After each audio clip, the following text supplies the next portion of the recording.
या देवी सर्वभूतेषु मां सृष्टिरूपेण संस्थिता नमस्तस्यै नमस्तस्यै नमस्तस्यै नमो नमः। आज दुर्गा सप्तशती का पांचवा, छठा, सातवां और आठवां अध्याय आप सुनने वाले हैं। और जिन भक्तों ने इससे पहले के अध्याय नहीं सुने हैं तो आज के अध्याय सुनने के बाद पिछले अध्याय जरूर सुन लीजिए। और अब माँ जगदम्बा का ध्यान करके आज की पावन कथा का प्रारंभ करते हैं। और दुर्गा सप्तशती के पांचवें अध्याय में देवताओं द्वारा देवी की स्तुति और चंड मुंड के मुख से अंबिका के रूप की प्रशंसा सुनकर शुंभ का उनके पास दूत भेजना और दूत का निराश लौटने का वर्णन किया गया है। तो पाठ सुनने से पहले माँ भगवती दुर्गा का अपने मन में ध्यान कीजिए।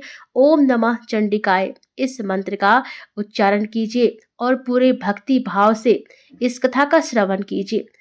ऋषि कहते हैं, पूर्व काल में शुंभ निशुंभ नामक असुरों ने अपने बल के मद से इंद्र का त्रिलोकी का राज्य और यज्ञों के भाग छीन लिए और वह दोनों इसी प्रकार सूर्य, चंद्रमा, धर्मराज और वरुण के अधिकार भी छीनकर स्वयं ही उनका उपभोग करने लगे। वायु और अग्नि का कार्य भी वही करने लगे और इसके पश्चात उन्होंने जिन देवताओं का राज्य छीना था उनको अपने अपने स्थान से निकाल दिया। इस तरह से अधिकार छीने हुए दैत्यों तथा दैत्यों द्वारा निकाले हुए देवता अपराजिता देवी का स्मरण करने लगे कि हे देवी, हमको आपने वर दिया था कि मैं तुम्हारी संपूर्ण विपत्तियों को नष्ट करके रक्षा करूंगी। ऐसा विचार कर सब देवता हिमालय पर गए और भगवती विष्णु माया की स्तुति करने लगे। देवताओं ने कहा, देवी को नमस्कार है, शिव को नमस्कार है, प्रकृति और भद्रा को नमस्कार है। हम लोग रौद्र, नित्या और गौरी को नमस्कार करते हैं। ज्योत्सनामयी, चंद्र रूपिणी व सुख रूपा देवी को निरंतर नमस्कार है। शरणागतों का कल्याण करने वाली वृद्धि और सिद्धि रूपा देवी को हम बार बार नमस्कार करते हैं। और नेत्र रीति राजाओं की लक्ष्मी तथा शर्वाणी को नमस्कार है। दुर्गा को दुर्ग स्थलों को पार करने वाली दुर्गपारा को शारा सर्वकारिणी ख्याति कृष्ण और धूम्र देवी को सदैव नमस्कार है। अत्यंत सौम्य तथा अत्यंत रौद्र रूपा को हम नमस्कार करते हैं। उन्हें हमारा बारंबार प्रणाम है। जगत की आधारभूत कृति देवी को बार बार नमस्कार करते हैं। जिस देवी को प्राणी मात्र विष्णु माया कहते हैं उसको नमस्कार है, उसको नमस्कार है, उसको नमस्कार है। जो देवी संपूर्ण प्राणियों में चेतना कहलाती है उसको नमस्कार है, उसको नमस्कार है, उसको नमस्कार है। जो देवी संपूर्ण प्राणियों में बुद्धि रूप से स्थित है उसको नमस्कार है, उसको नमस्कार है, उसको नमस्कार है। जो देवी सब प्राणियों में निद्रा रूप से विराजमान है उसको नमस्कार है, उसको नमस्कार है, उसको नमस्कार है। जो देवी संपूर्ण प्राणियों में शुद्धा रूप से विराजमान है उसको नमस्कार है, उसको नमस्कार है, उसको नमस्कार है। जो देवी संपूर्ण प्राणियों में छाया रूप से स्थित है उसको नमस्कार है, उसको नमस्कार है, उसको नमस्कार है। जो देवी सब प्राणियों में शक्ति रूप से स्थित है उसको नमस्कार है, उसको नमस्कार है, उसको नमस्कार है। जो देवी संपूर्ण प्राणियों में कृष्ण रूप से स्थित है उसको नमस्कार है, उसको नमस्कार है, उसको नमस्कार है। जो देवी सब प्राणियों में शांति रूप से स्थित है उसको नमस्कार है, उसको नमस्कार है, उसको नमस्कार है। जो देवी सब प्राणियों में जाति रूप से स्थित है उसको नमस्कार है, उसको नमस्कार है, उसको नमस्कार है। जो देवी सब प्राणियों में लज्जा रूप से स्थित है उसको नमस्कार है, उसको नमस्कार है, उसको नमस्कार है। जो देवी संपूर्ण प्राणियों में श्रद्धा रूप से स्थित है उसको नमस्कार है, उसको नमस्कार है, उसको नमस्कार है। जो देवी संपूर्ण प्राणियों में कांति रूप से स्थित है, जो देवी सब प्राणियों में लक्ष्मी रूप से स्थित है उसको नमस्कार है, उसको नमस्कार है, उसको नमस्कार है। जो देवी संपूर्ण प्राणियों में वृत्ति रूप से स्थित है उसको नमस्कार है, उसको नमस्कार है, उसको नमस्कार है। जो देवी सब प्राणियों में स्मृति रूप से विराजमान है उसको नमस्कार है, उसको नमस्कार है, उसको नमस्कार है। जो देवी सब प्राणियों में दया रूप से स्थित है वह उसको नमस्कार है, उसको नमस्कार है। जो देवी सब प्राणियों में दृष्टि रूप से स्थित है उसको नमस्कार है, उसको नमस्कार है, उसको नमस्कार है। जो देवी संपूर्ण प्राणियों में मातृ रूप से स्थित है उसको नमस्कार है, उसको नमस्कार है, उसको नमस्कार है। जो देवी संपूर्ण प्राणियों में भ्रांति रूप से स्थित है उसको नमस्कार है, उसको नमस्कार है, उसको नमस्कार है। जो देवी संपूर्ण प्राणियों में नित्य व्याप्त रहती है, उसको नमस्कार है, उसको नमस्कार है, उसको नमस्कार है। जो देवी चैतन्य रूप से इस संपूर्ण संसार को व्याप्त करके स्थित है, उसको नमस्कार है, उसको नमस्कार है, उसको नमस्कार है। पूर्व काल में देवताओं ने अपने अभीष्ट फल पाने के लिए जिसकी स्तुति की है और देवराज इंद्र ने बहुत दिनों तक जिसका सेवन किया है, वह कल्याण की साधना भूता ईश्वरी हमारा कल्याण और मंगल करे तथा सारी विपत्तियों को नष्ट कर डाले। असुरों के सताए हुए हम संपूर्ण देवता उस परमेश्वरी को इस समय नमस्कार करते हैं तथा जो भक्ति पूर्वक स्मरण किए जाने पर तुरंत ही सब विपत्तियों को नष्ट कर देती है, वह जगदम्बा इस समय भी हमारा मंगल करके हमारी समस्त विपत्तियों को दूर करे। महर्षि मेधा ने कहा, हे राजन, इस प्रकार जब देवता स्तुति कर रहे थे तो उसी समय पार्वती देवी गंगा में स्नान करने के लिए आई। तब उनके शरीर से प्रकट होकर शिवा देवी बोली, शुम्भ दैत्य के द्वारा स्वर्ग से निकले हुए और निशुम्भ से हारे हुए यह देवता मेरी स्तुति कर रहे हैं। पार्वती के शरीर से अंबिका निकली, इसलिए उसको संपूर्ण लोक में कौशिकी कहते हैं। कौशिकी के प्रकट होने के पश्चात पार्वती देवी के शरीर का रंग काला हो गया और वह हिमालय पर रहने वाली कालिका देवी के नाम से प्रसिद्ध हुई। फिर शुंभ और निशुंभ के दूत चंडमुंड वहां आए और उन्होंने परम मनोहर रूप वाली अंबिका देवी को देखा। फिर वह शुंभ के पास जाकर बोले, महाराज, एक अत्यंत सुंदर स्त्री हिमालय को प्रकाशित कर रही है। वैसा रंग रूप आज तक हमने किसी स्त्री में नहीं देखा। हे असुरेश्वर, आप ये पता लगाएं कि वह कौन है और उसको ग्रहण कर ले। वह स्त्री स्त्रियों में रत्न है। वह अपनी कांति से 10 दिशाओं को प्रकाशित करती हुई वहां स्थित है, इसलिए आपका उसको देखना उचित है। हे प्रभु, तीनों लोगों के हाथी, घोड़े और मणि इत्यादि जितने रत्न हैं, वह सब इस समय आपके घर में शोभायमान है।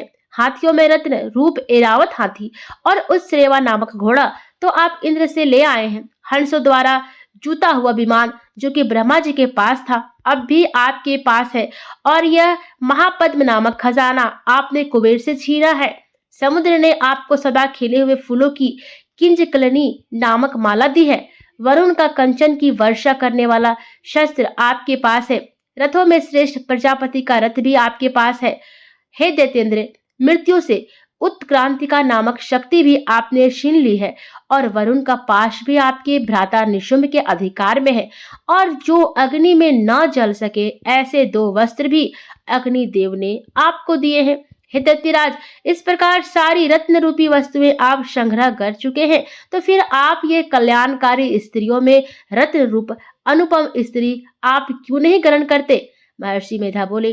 चंडमुंड का यह वचन सुनकर शुंभ ने विचार की सुग्रीव को अपना दूत बनाकर देवी के पास भेजा।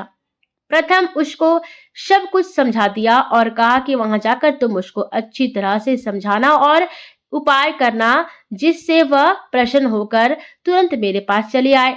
भली प्रकार समझाकर कहना, दूत सुग्रीव पर्वत के उस रमणीय भाग में पहुंचा जहां देवी रहती थी।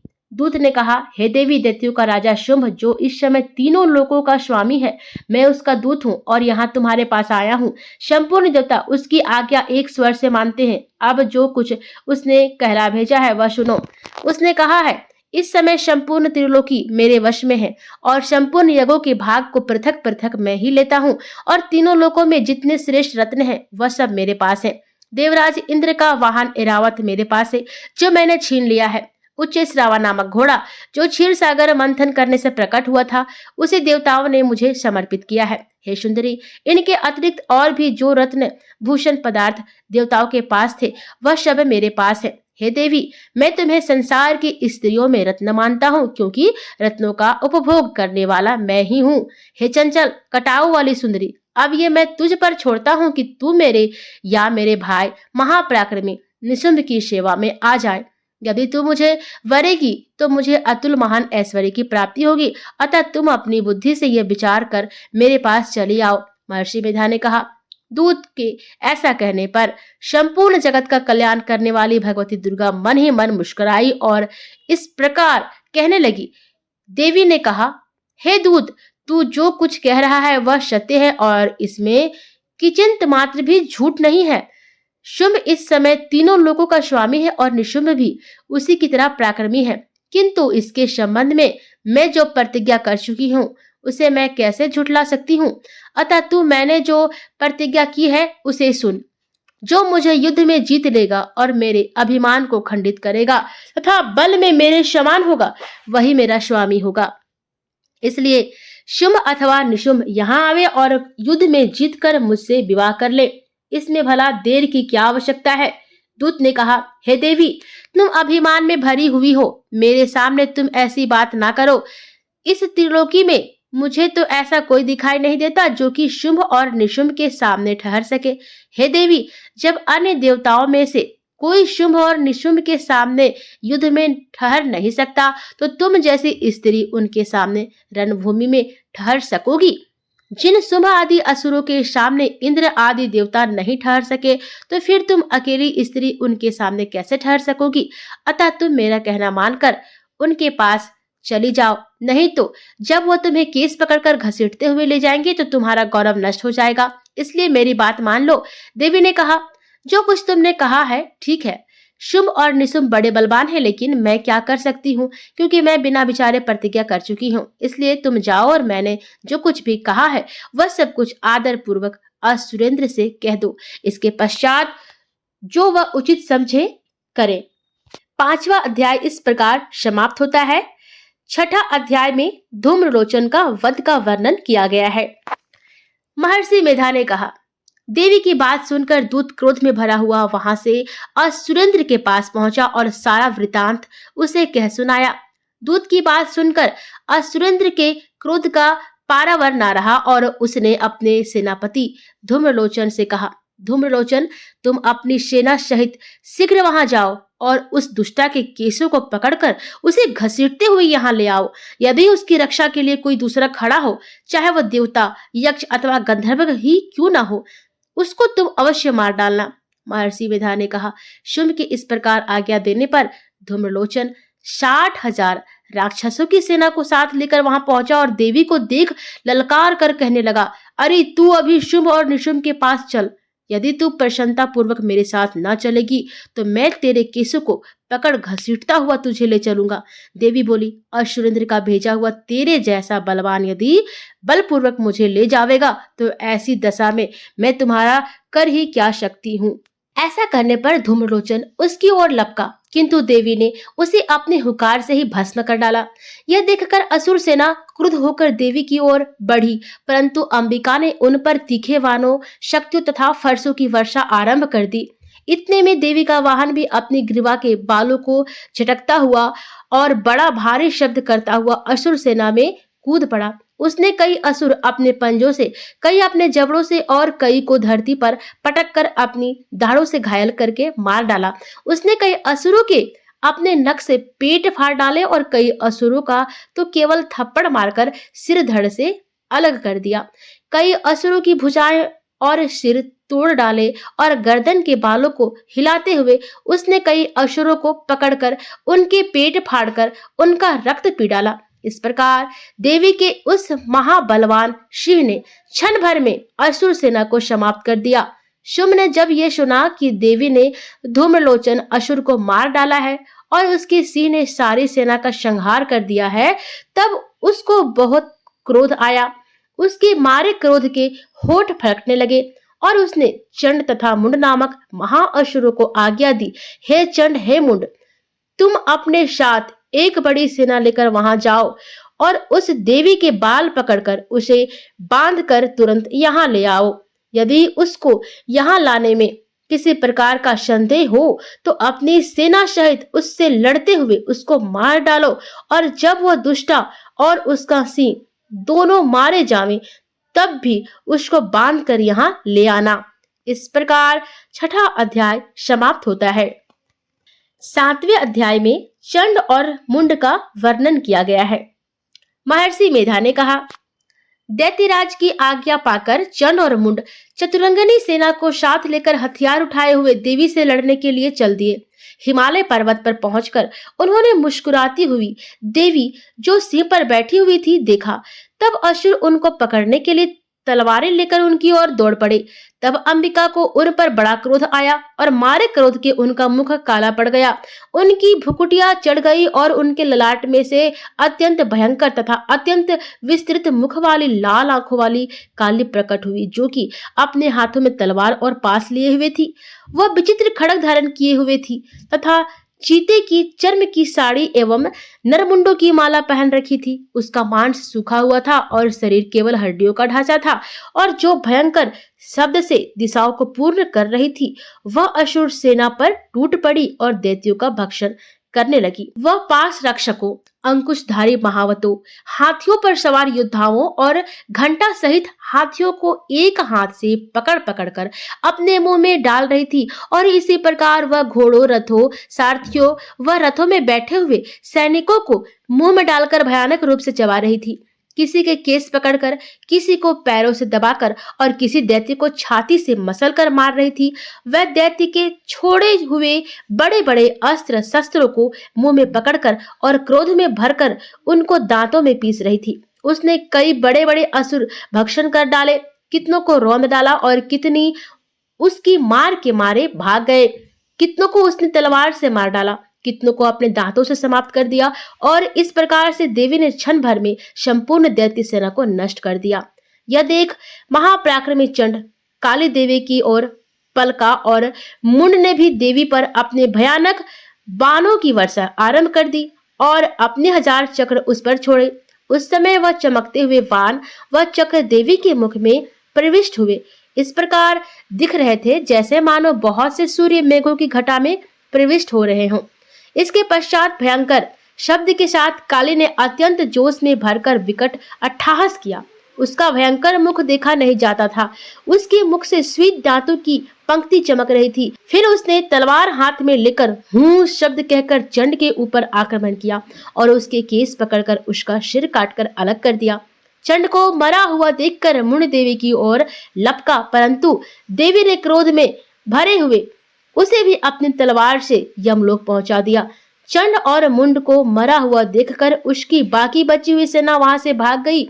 इसके पश्चात काली चंड और मुंड के कटे हुए सिरों को लेकर चंडिका के पास गई और प्रचंड अट्टहास के साथ कहने लगी, हे देवी, चंड और मुंड 2 महादैत्यों को मारकर तुम्हें भेंट कर दिया है। अब शुंभ और निशुंभ का तुमको स्वयं वध करना है। महर्षि मेधा ने कहा, वहां लाए हुए चंड और मुंड के सिरों को देखकर कल्याणकाई चंडी ने महर्षि मेधा ने कहा, वहां लाए हुए चंड और मुंड के सिरों को देखकर कल्याणकाई चंडी ने काली से मधुर वाणी में कहा, हे देवी, तुम चूंकि चंड और मुंड को मेरे पास लेकर आई हो, अतः संसार में चामुंडा के नाम से तुम्हारी ख्याति होगी। इस प्रकार 7वां अध्याय समाप्त हुआ। अब हम 8वें अध्याय का रसपान करेंगे। महर्षि मेधा ने कहा, चंड और मुंड नामक असुरों के मारे जाने से और बहुत सी सेना के नष्ट हो जाने से असुरों के राजा प्रतापी शुंभ ने क्रोध युक्त होकर अपनी संपूर्ण सेना को युद्ध के लिए तैयार होने की आज्ञा दी। उसने कहा, अब उधायुध नामक 86 असुर सेनापति अपनी सेनाओं के साथ युद्ध के लिए जाएं और कुंभ नामक 84 सेनापति भी युद्ध के लिए जाएं और कोटिवीर्य नामक 50 सेनापति और धौम्रकुल नाम के 100 सेनापति प्रस्थान करें। कालक, दौहार्द, मौर्य और काल के यह दैत्य भी मेरी आज्ञा से सजकर युद्ध के लिए कूच करें। भयानक शासन करने वाला असुरों का स्वामी शुंभ इस प्रकार आज्ञा देकर बहुत बड़ी सेना के साथ युद्ध के लिए चला। उसकी सेना को अपनी ओर आता देखकर चंडिका ने अपने धनुष की टंकोर से पृथ्वी और आकाश के बीच का भाग बुझा दिया। हे राजन, इसके पश्चात देवी के सिंह ने दहाड़ना आरंभ कर दिया और अंबिका के घंटे के शब्दों ने उस ध्वनि को और भी बढ़ा दिया।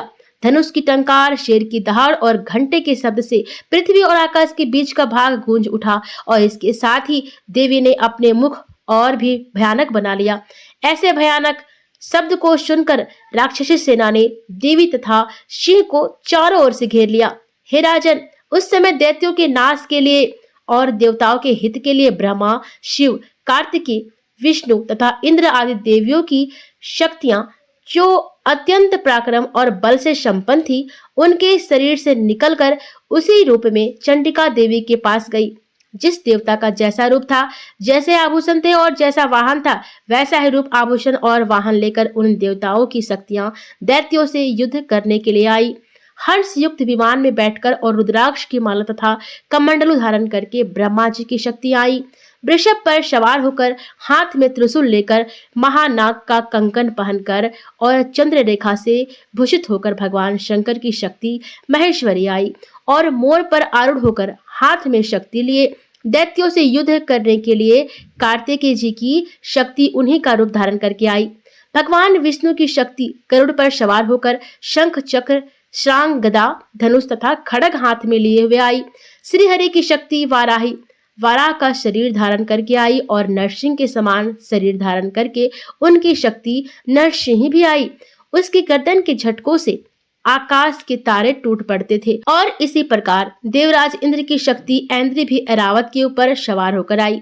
पश्चात इन देव शक्तियों से घिरे हुए भगवान शंकर ने चंडिका से कहा, मेरी प्रसन्नता के लिए तुम शीघ्र ही इन असुरों को मारो। इसके पश्चात देवी के शरीर में से अत्यंत उग्र रूप वाली और सैकड़ों गीदड़ियों के समान आवाज करने वाली चंडिका शक्ति प्रकट हुई। उस अपराजिता देवी ने धूमिल जट वाले भगवान श्री शंकर जी से कहा, हे प्रभु, आप मेरी ओर से दूत बनकर शुंभ और निशुंभ के पास जाइए और उन अत्यंत गर्विले दैत्यों से कहिए तथा उनके अतिरिक्त और भी जो दैत्य वहां युद्ध के लिए उपस्थित हो उनसे भी कहिए, जो तुम्हें अपने जीवित रहने की इच्छा हो तो त्रिलोकी का राज्य इंद्र को दे दो। देवताओं को उनका यज्ञ भाग मिलना आरंभ हो जाए और तुम पाताल को लौट जाओ। किंतु यदि बल के गर्व से तुम्हारी लड़ने की इच्छा हो तो फिर आ जाओ। तुम्हारे मांझ से मेरी योगिनियां तृप्त होंगी। चूंकि उस देवी ने भगवान शंकर को दूत के कार्य में नियुक्त किया था, इसलिए वह संसार में शिव दूती के नाम से विख्यात हुई। भगवान शंकर से देवी का संदेश पाकर उन दैत्यों के क्रोध का कोई आर पार न रहा और वह जिस स्थान पर देवी विराजमान थी वहां पहुंचे और जाने के साथ ही उस पर वानों और शक्तियों की वर्षा करने लगे। देवी ने उनके फेंके हुए वानों, शक्तियों, त्रिशूल और फरसों को अपने वानों से काट डाला और काली देवी उस देवी के साथ आगे खड़ी होकर शत्रुओं को त्रिशूल से विदीर्ण करने लगी और खटंग वांग से कुचलने लगी। ब्राह्मणी जिस तरफ दौड़ती थी उसी तरफ अपने कमंडलों का जल छिड़ककर दैत्यों के वीर्य व बल को नष्ट कर देती थी। और इसी प्रकार महेश्वरी त्रिशूल से, वैष्णवी चक्र से और अत्यंत कोप वाली कौमारी शक्ति द्वारा असुरों को मार रही थी। और ऐन्द्री के बाजू के प्रहार से सैकड़ों दैत्य रक्त की नदियां बहाते हुए पृथ्वी पर सो गए। वाराही ने कितने ही राक्षसों को अपनी थूथन द्वारा मृत्यु के घाट उतार दिया। दाढ़ों के अग्रभाग से कितने ही राक्षसों की छाती को चीर डाला और चक्र की चोट से कितनों को ही विदीर्ण करके धरती पर डाल दिया। बड़े बड़े राक्षसों को नारसिंह अपने नखों से विदीर्ण करके भक्षण कर रही थी और सिंहनाद से चारों दिशाओं को गुंजाती हुई रणभूमि में विचर रही थी।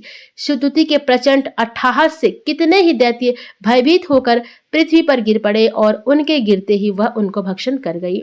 इस तरह क्रोध में भरे हुए मातृगणों द्वारा नाना प्रकार के उपाय से बड़े बड़े असुरों को मरते हुए देखकर राक्षसी सेना भाग खड़ी हुई और उनको इस प्रकार भागता देखकर रक्तबीज नामक महापराक्रमी राक्षस क्रोध में भरकर युद्ध के लिए आगे बढ़ा। उसके शरीर से रक्त की बूंदें पृथ्वी पर जैसे ही गिरती थी, तुरंत वैसे ही शरीर वाला तथा वैसा ही बलवान दैत्य पृथ्वी से उत्पन्न हो जाता था। रक्त बीज गदा हाथ में लेकर ऐन्द्री के साथ युद्ध करने लगा। जब ऐन्द्री शक्ति ने अपने वज्र से उसको मारा तो घायल होने के कारण उसके शरीर से बहुत सा रक्त बहने लगा और उसके प्रत्येक बूंद से उसके समान ही बलवान तथा महापराक्रमी अनेक दैत्य भयंकर रूप से प्रकट हो गए। वह सबके सब दैत्य बीज के समान ही बलवान तेज वाले थे। वह भी भयंकर अस्त्र शस्त्र लेकर देवियों के साथ लड़ने लगे। जब ऐन्द्री के वज्र प्रहार से उसके मस्तक पर चोट लगी और रक्त बहने लगा तो उसमें से हजारों ही पुरुष उत्पन्न हो गए। वैष्णवी ने चक्र से और ऐन्द्री ने गदा से रक्त बीज को चोट पहुंचाई और वैष्णवी के चक्र से घायल होने पर उसके शरीर से जो रक्त बहा उससे हजारों महाअसुर उत्पन्न हुए, जिनके द्वारा यह जगत व्याप्त हो गया। कौमारी ने शक्ति से, वाराही ने खड़ग से और महेश्वरी ने त्रिशूल से उसको घायल किया। इस प्रकार क्रोध में भरकर उस महादैत्य ने सब मात्र शक्तियों पर पृथक पृथक गदा से प्रहार किया और माताओं ने शक्ति तथा शूल इत्यादि से उसको बार बार घायल किया। उससे सैकड़ों महादैत्य उत्पन्न हुए और इस प्रकार उस रक्त बीज के रुधिर से उत्पन्न हुए असुरों से संपूर्ण जगत व्याप्त हो गया, जिससे देवताओं को भय हुआ। देवताओं को भयभीत देखकर चंडिका ने काली से कहा, हे चामुंडे, अपने मुख को बड़ा करो और मेरे शस्त्रघात से उत्पन्न हुए रक्त बिंदुओं तथा रक्त बिंदुओं से उत्पन्न हुए महाअसुरों को तुम अपने इस मुख से भक्षण करती जाओ। इस प्रकार रक्त बिंदुओं से उत्पन्न हुए महादैत्यों को भक्षण करती हुई तुम रणभूमि में विचरो। इस प्रकार रक्त क्षीण होने से यह दैत्य नष्ट हो जाएगा। तुम्हारे भक्षण करने के कारण अन्य दैत्य नहीं होंगे। काली से इस प्रकार कहकर चंडिका देवी ने रक्त बीज पर अपने त्रिशूल से प्रहार किया और काली देवी ने अपने मुख में उसका रक्त लिया। तब उसने गदा से चंडिका पर प्रहार किया। प्रहार से चंडिका को तनिक भी कष्ट ना हुआ, किंतु रक्त बीज के शरीर से बहुत सा रक्त बहने लगा। लेकिन उसके गिरने के साथ ही काली ने उसको अपने मुख में ले लिया। काली के मुख में उस रक्त से जो असुर उत्पन्न हुए उनको उसने भक्षण कर लिया और रक्त को पीती गई। तदंतर देवी ने रक्त बीज को, जिसका की खून काली ने पिया था, चंडिका ने उस दैत्य को वज्र, बाण, खड़ग तथा रिष्टि इत्यादि से मार डाला। हे राजन, अनेक प्रकार के शस्त्रों से मारा हुआ और खून से वंचित वह महादैत्य रक्त बीज पृथ्वी पर गिर पड़ा।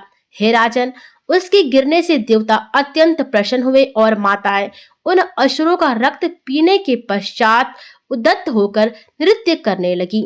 इस प्रकार 8वां अध्याय समाप्त हुआ।